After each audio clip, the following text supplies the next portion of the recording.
पंडित दुल्हन। गांव चंद्रपुर अपने शांत वातावरण और हरियाली के लिए जाना जाता था, लेकिन इसके पीछे एक भयानक रहस्य छिपा था। गांव के लोग अक्सर कहते थे कि मंदिर के पीछे वाले जंगल में एक प्रेतनी भटकती है, जो हर नई दुल्हन को अपना शिकार बनाना चाहती है। यहाँ के बुजुर्गों ने कई बार बताया कि जब भी गांव में किसी की शादी होती, तो आधी रात को छन छन करती पायल की आवाज सुनाई देती थी। अगर कोई उस आवाज के पीछे जाने की कोशिश करता, तो वह कभी लौटकर नहीं आता। लेकिन आधुनिक युग में किसी को इन बातों पर भरोसा नहीं था, और यही भूल अजय और सुमन की शादी की रात हुई। अजय और सुमन की शादी पूरे गांव के लिए खुशी का अवसर थी। गांव में चारों तरफ रोशनी थी, ढोल नगाड़ों की आवाज गूंज रही थी, और बारात धूमधाम से मंडप तक पहुंच रही थी। पर इस बीच कुछ अजीब घट रहा था। जब बारात मंदिर के पास से गुजरी, तो घोड़ों ने चलने से इनकार कर दिया। वे जोर जोर से हिनहिनाने लगे, जैसे किसी अनदेखी शक्ति से डर रहे हों। अचानक पूरे गांव की बत्तियां झपाक से बुझ गईं। चारों तरफ गहरा अंधकार छा गया। उसी पल हवाओं में छन छन करती पायल की आवाज गूंजने लगी। सभी लोग डर गए, लेकिन किसी ने इसे अपशगुन समझकर नजरअंदाज कर दिया। बारात आगे बढ़ी, और कुछ ही घंटों में अजय और सुमन की शादी शुरू हो गई। जब फेरों का समय आया, तो सुमन के चेहरे का रंग अचानक बदलने लगा। उसकी आंखें लाल हो गईं, उसकी सांसें तेज हो गईं और उसके होठों पर एक अजीब सी मुस्कान आ गई। जैसे ही अग्नि के 7 फेरे पूरे होने वाले थे, सुमन अचानक जोर जोर से हंसने लगी। उसकी हंसी किसी इंसान की नहीं लग रही थी, बल्कि उसमें एक डरावनी गूंज थी, जैसे कोई गहरे कुएं के भीतर से बोल रहा हो। उसकी हंसी के साथ ही पूरा मंडप अचानक ठंडा हो गया। पंडित जी के मंत्रों की आवाज गूंजते हुए मंद पड़ने लगी। शादी की आग तेजी से नीली होती गई, जैसे कोई अदृश्य शक्ति उसे छू रही हो। दुल्हन के शरीर में अजीब सी ऐंठन होने लगी, और फिर वह जमीन पर गिर गई। सुमन की मां घबराकर उसकी ओर भागी, लेकिन जैसे ही उसने अपनी बेटी को छूना चाहा, एक अदृश्य ताकत ने उसे पीछे धकेल दिया। अब मंडप में सिर्फ एक भयावह सन्नाटा था। अचानक सुमन ने अपनी आंखें खोलीं। उसकी आंखों की सफेदी पूरी तरह गायब हो चुकी थी, और वे गहरे काले गड्ढों में बदल चुकी थीं। उसने धीमे लेकिन भारी स्वर में कहा, यह शादी नहीं होगी, ये दुल्हन अब मेरी है। पूरा गांव सन्न रह गया। बाबा दिनेश, जो गांव के सबसे बुजुर्ग थे, उन्होंने हाथ जोड़कर आंखें बंद की और बोले, यह आत्मा रत्ना की है। गांव के बुजुर्गों ने बताया कि रत्ना इसी गांव की लड़की थी। उसकी जबरन शादी गांव के जमींदार के बेटे से करवाई जा रही थी। लेकिन जब उसने शादी से इनकार किया, तो जमींदार के आदमियों ने उसे रात के अंधेरे में मारकर मंदिर के पीछे वाले जंगल में दफना दिया। मरने से पहले उसने कसम खाई थी कि वह हर दुल्हन के शरीर में प्रवेश करके अपनी शादी पूरी करेगी। अब वह आत्मा सुमन के शरीर में थी। अब तक मंडप में भगदड़ मच चुकी थी। लोग इधर उधर भागने लगे, लेकिन सुमन नहीं, बल्कि रत्ना की आत्मा जमीन से उठी और हवा में तैरने लगी। मंडप के चारों ओर अचानक राख और धूल का तूफान उठने लगा। जलते हुए दियों की लो ऊपर तक खींचकर एक ही आकार में अटक गई, जैसे समय वहीं ठहर गया हो। मंदिर की घंटियां अपने आप जोर जोर से बजने लगीं। एक भयानक चीख मंदिर की दिशा से आई, जिससे सभी कांप उठे। रत्ना की आत्मा ने जोर से चिल्लाते हुए कहा, मैं वापस आ गई हूँ। अब कोई मुझे नहीं रोक सकता। बाबा दिनेश ने जल्दी से गंगाजल और पवित्र ताबीज निकाले और अजय को सौंप दिए। अगर तुम अपनी दुल्हन को बचाना चाहते हो, तो इस ताबीज को उसके सिर पर रखना।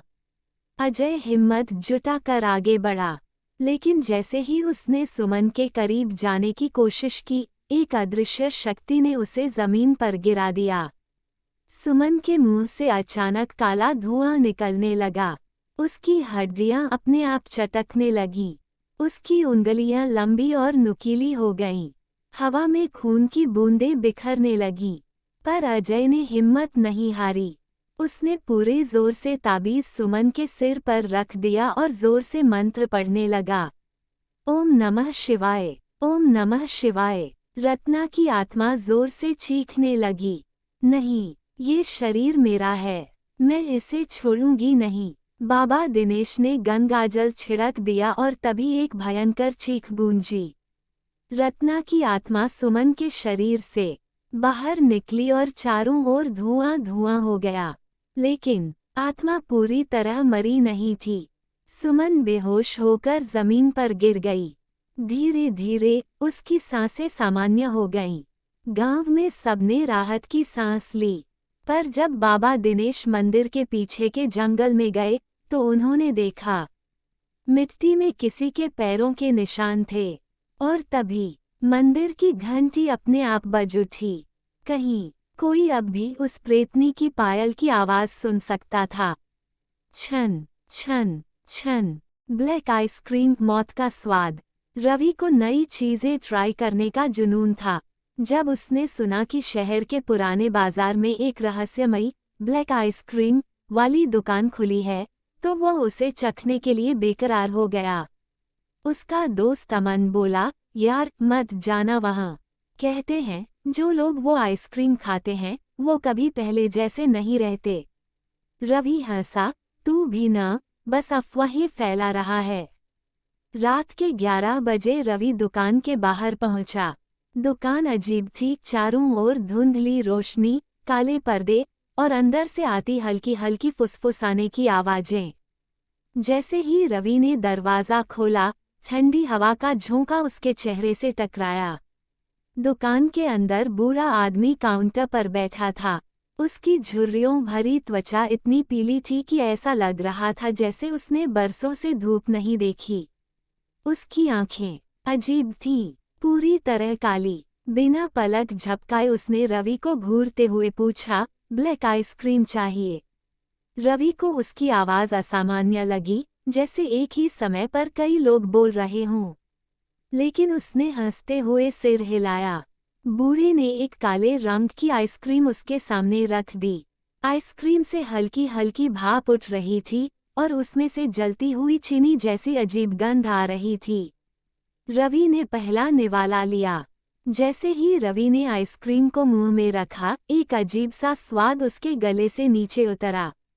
ठंडा, लेकिन साथ ही जलता हुआ। अचानक दुकान की रोशनी धीमी होने लगी। उसकी आंखों के सामने हर चीज धुंधली हो गई।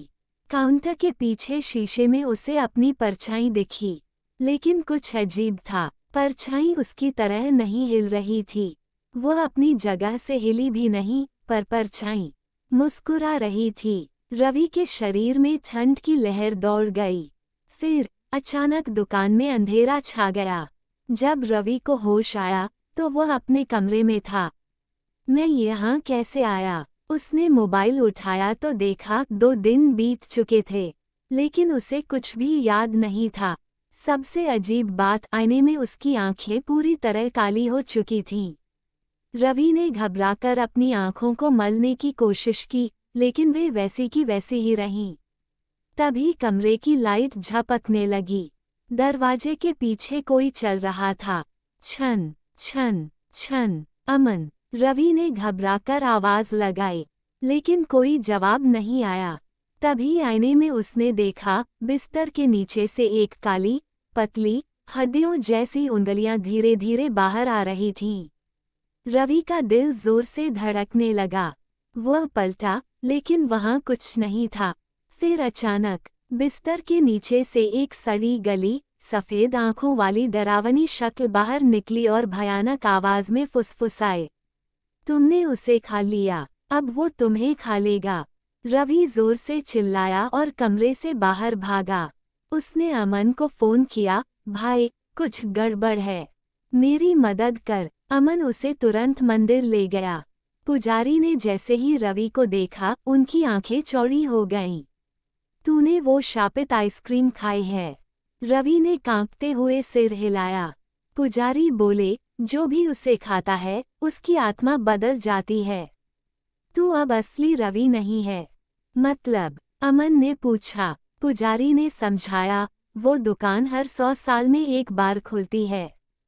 जो भी वहाँ की ब्लैक आइसक्रीम खाता है उसकी आत्मा किसी और की जगह ले लेती है।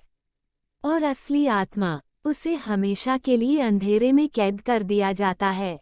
रवि घबराकर बोला, मुझे कुछ नहीं हुआ, मैं तो ठीक हूँ। लेकिन तभी उसकी आवाज़ भारी और डरावनी हो गई। उसकी त्वचा पर काले निशान उभरने लगे। उसकी परछाई जमीन से उठकर एक अलग ही आकार में बदल गई, एक लंबे, डरावने कंकाल में। अमन चीख पड़ा। पुजारी ने मंत्र पढ़ने शुरू किए और तभी रवि जोर से चिल्लाया। उसकी आंखों से काले आंसू बहने लगे और उसके शरीर से धुआं निकलने लगा। अचानक एक जोरदार धमाका हुआ और रवि का शरीर राख बनकर जमीन पर गिर गया। अमन हांफते हुए पुजारी की तरफ देखा। क्या ये खत्म हो गया? पुजारी ने कहा, शायद। लेकिन अगले दिन जब अमन घर पहुंचा तो उसके फ्रिज में कुछ रखा हुआ था। एक ब्लैक आइसक्रीम, और उसके पीछे कोई खड़ा था। कोई जिसे वह देख नहीं सकता था, पर उसकी सांसों की आवाज़ साफ सुन सकता था। अमन का दिल जोर जोर से धड़कने लगा। उसके फ्रिज में रखी ब्लैक आइसक्रीम ठंडी हवा छोड़ रही थी और उसके पास एक छोटा सा नोट रखा था। तुम्हारी बारी है। अमन ने घबराकर पीछे देखा, लेकिन वहाँ कोई नहीं था। पर जैसे ही उसने दोबारा फ्रिज की ओर देखा, उसकी पूरी रसोई अंधेरे में डूब गई। सिर्फ एक आवाज़ गूंज रही थी, छन छन छन। ये वही आवाज़ थी जो रवि के कमरे में सुनाई दी थी। अचानक रसोई की लाइट जल बुझने लगी। किचन की दीवार पर काली परछाइयां उभरने लगीं, जैसे कोई उसे घेर रहा हो। अमन ने घबराकर वो ब्लैक आइसक्रीम उठाकर फेंक दी, लेकिन वो हवा में गायब हो गई। फिर उसके पीछे कोई खड़ा था। अमन को ठंडी सांसों का एहसास हुआ। उसकी गर्दन धीरे धीरे जकड़ गई। उसने डर से पीछे मुड़कर देखा। रवि वहां खड़ा था, पर यह रवि नहीं था। उसकी आंखें पूरी तरह काली थीं और उसके होठों पर हल्की, डरावनी मुस्कान थी। भूल गया दोस्त, मैं तो अब अमर हूँ। अमन ने पूरी ताकत लगाकर खुद को छुड़ाया और भागते हुए मंदिर पहुंचा। पुजारी पहले से उसका इंतजार कर रहे थे। तूने आइसक्रीम छू ली, इसका मतलब है कि अब वो तुझ पर काबू पाने की कोशिश करेगा। अमन हौंफते हुए बोला, मुझे बचाइए। पुजारी ने एक तांबे का कटोरा निकाला, जिसमें गंगाजल और भस्म थी। बस एक तरीका बचा है, लेकिन ये आसान नहीं होगा। तभी मंदिर की घंटियां अपने आप तेजी से बजने लगीं। दरवाजा जोर से हिला और एक काली परछाई वहां उभर आई। रवि, या जो भी वो बन चुका था, मंदिर के बाहर खड़ा था। उसकी आंखों से काला धुआं निकल रहा था। तुम मुझे रोक नहीं सकते। पुजारी ने मंत्र पढ़ना शुरू किया और जैसे ही उन्होंने गंगाजल हवा में छिड़का, रवि जोर से चीखने लगा। उसकी त्वचा पिघलने लगी। उसके अंदर से कई और भूतिया आवाजें आने लगीं। हमें छोड़ दो, हमें आज़ाद करो। अचानक रवि की काली आत्मा शरीर से बाहर निकलने लगी। वह चिल्लाया, नहीं, मैं फिर लौटूंगा। और अगले ही पल वह काली परछाई जलकर राख में बदल गई। रवि का शरीर जमीन पर गिर पड़ा, अब एक निर्जीव लाश। अमन ने चैन की सांस ली। उसने पुजारी से पूछा, क्या अब सब ठीक हो गया? पुजारी ने गहरी सांस ली, शायद, लेकिन ये दुकान फिर कभी किसी नए शहर में खुलेगी। अमन घर लौटा, लेकिन उसके मन में अब भी डर बैठा था। कुछ दिन बाद एक खबर आई। शहर से एक और लड़का गायब हो गया था। अमन ने टीवी देखा। उस लड़के को आखिरी बार एक काले रंग की आइसक्रीम खाते देखा गया था। और खबर के आखिरी फ्रेम में एक दुकान का बोर्ड दिखा, ब्लैक आइसक्रीम, मौत का स्वाद। अभी भी कोई इसे खाने को तैयार है। शमशान का श्राप, मौत का आमंत्रण। गहरे अंधेरे में कुछ परछाइयां तैर रही थीं। ठंडी हवा के झोंके, जलती चिताओं की राख और दूर से आती सियारों की आवाज, ये सब मिलकर शमशान को और भी भयावह बना रहे थे। कोई भी इंसान वहां रात में जाने की हिम्मत नहीं करता था। गांव के बुजुर्ग कहते थे कि यहाँ मरने वालों की आत्माएं भटकती हैं, लेकिन कोई उनकी बातों पर यकीन नहीं करता था। हालांकि कुछ लोगों ने दावा किया था कि उन्होंने वहां कुछ अजीब चीजें देखी थीं, अचानक जल उठती चिताएं, हवा में गूंजती अनजान आवाजें और बिना सिर के साए, जो अधजले शवों के पास मंडराते रहते थे। लेकिन रवि इन सब बातों को अंधविश्वास मानता था। उसे ये सब बचपन की गढ़ी हुई कहानियां लगती थीं। एक रात उसके दोस्तों ने मजाक में उसे चुनौती दे दी, अगर तू इतना ही निडर है तो जा शमशान और वहां रात भर रुककर दिखा। रवि को यह एक मजेदार खेल लगा। उसने बिना सोचे समझे हामी भर दी। रात के ठीक 12 बजे रवि ने एक टॉर्च, मोबाइल और लाठी ली और शमशान की ओर निकल पड़ा। जैसे ही वह गांव से बाहर निकला, हवा अचानक बहुत ठंडी हो गई। रास्ते में दूर तक कुछ नहीं था, सिर्फ झाड़ियां और सूखे पेड़ खड़े थे। हवा में सीली हुई मिट्टी और राख की मिली जुली गंध थी। शमशान के पास पहुंचते ही उसे हल्की बेचैनी महसूस होने लगी। चारों ओर सन्नाटा था, लेकिन जैसे ही उसने कदम आगे बढ़ाया, उसे महसूस हुआ कि कोई उसके पीछे पीछे चल रहा है। उसने पलटकर देखा, कोई नहीं था, लेकिन फिर भी उसे किसी की मौजूदगी का एहसास हो रहा था। रवि ने इधर उधर देखा और एक पुरानी टूटी हुई समाधि के पास बैठ गया। तभी भड़ाक, एक बुझी हुई चिता अचानक जल उठी। रवि हक्का बक्का रह गया। उसने अपनी टॉर्च से चिता की ओर रोशनी डाली, लेकिन वहां कोई नहीं था। फिर खर्रा खर्रा किसी के चलने की आवाज आने लगी। रवि ने धीरे धीरे चारों ओर नजर घुमाई, लेकिन जैसे ही उसकी टॉर्च एक पुराने पेड़ पर पड़ी, उसका दिल जोर से धड़कने लगा। पेड़ की एक शाखा से कोई चीज लटक रही थी। ध्यान से देखने पर रवि की रूह कांप उठी।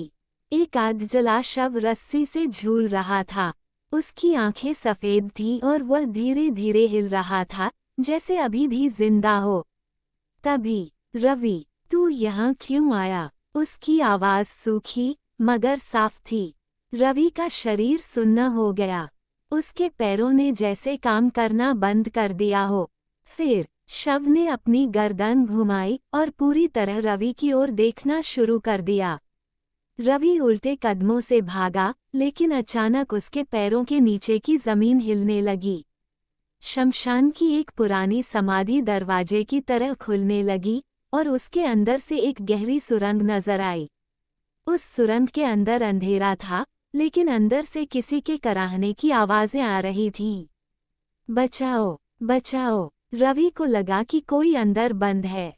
वह आगे बढ़ा और झांकने लगा, लेकिन तभी धप, किसी ने उसे पीछे से जोर का धक्का दिया और वह सुरंग के अंदर गिर पड़ा। अंदर बहुत अंधेरा था। रवि के चारों ओर दीवारों पर खून के धब्बे थे। जगह जगह अधजले शव पड़े थे। तभी एक अजीब सी सरसराहट हुई। रवि ने पीछे देखा। वहां कोई बिना सिर का आदमी खड़ा था। उसके कंधों से कटा हुआ मांस टपक रहा था और उसके हाथों में जलते हुए कोयले थे। वह धीरे धीरे रवि की ओर बढ़ रहा था। रवि चिल्लाया, लेकिन उसकी आवाज बाहर तक नहीं गई। फिर अचानक शमशान के अंदर घंटियों की आवाज गूंजने लगी। भूस भूस। शमशान की आत्माएं जाग चुकी थीं। वहां जमीन से कई कंकाल निकलने लगे। रवि ने भागने की कोशिश की, लेकिन उसकी टांगों में इतनी ताकत नहीं बची थी। फिर एक कंकाल ने उसका हाथ पकड़ लिया। उसकी हड्डियां बर्फ जैसी ठंडी थीं।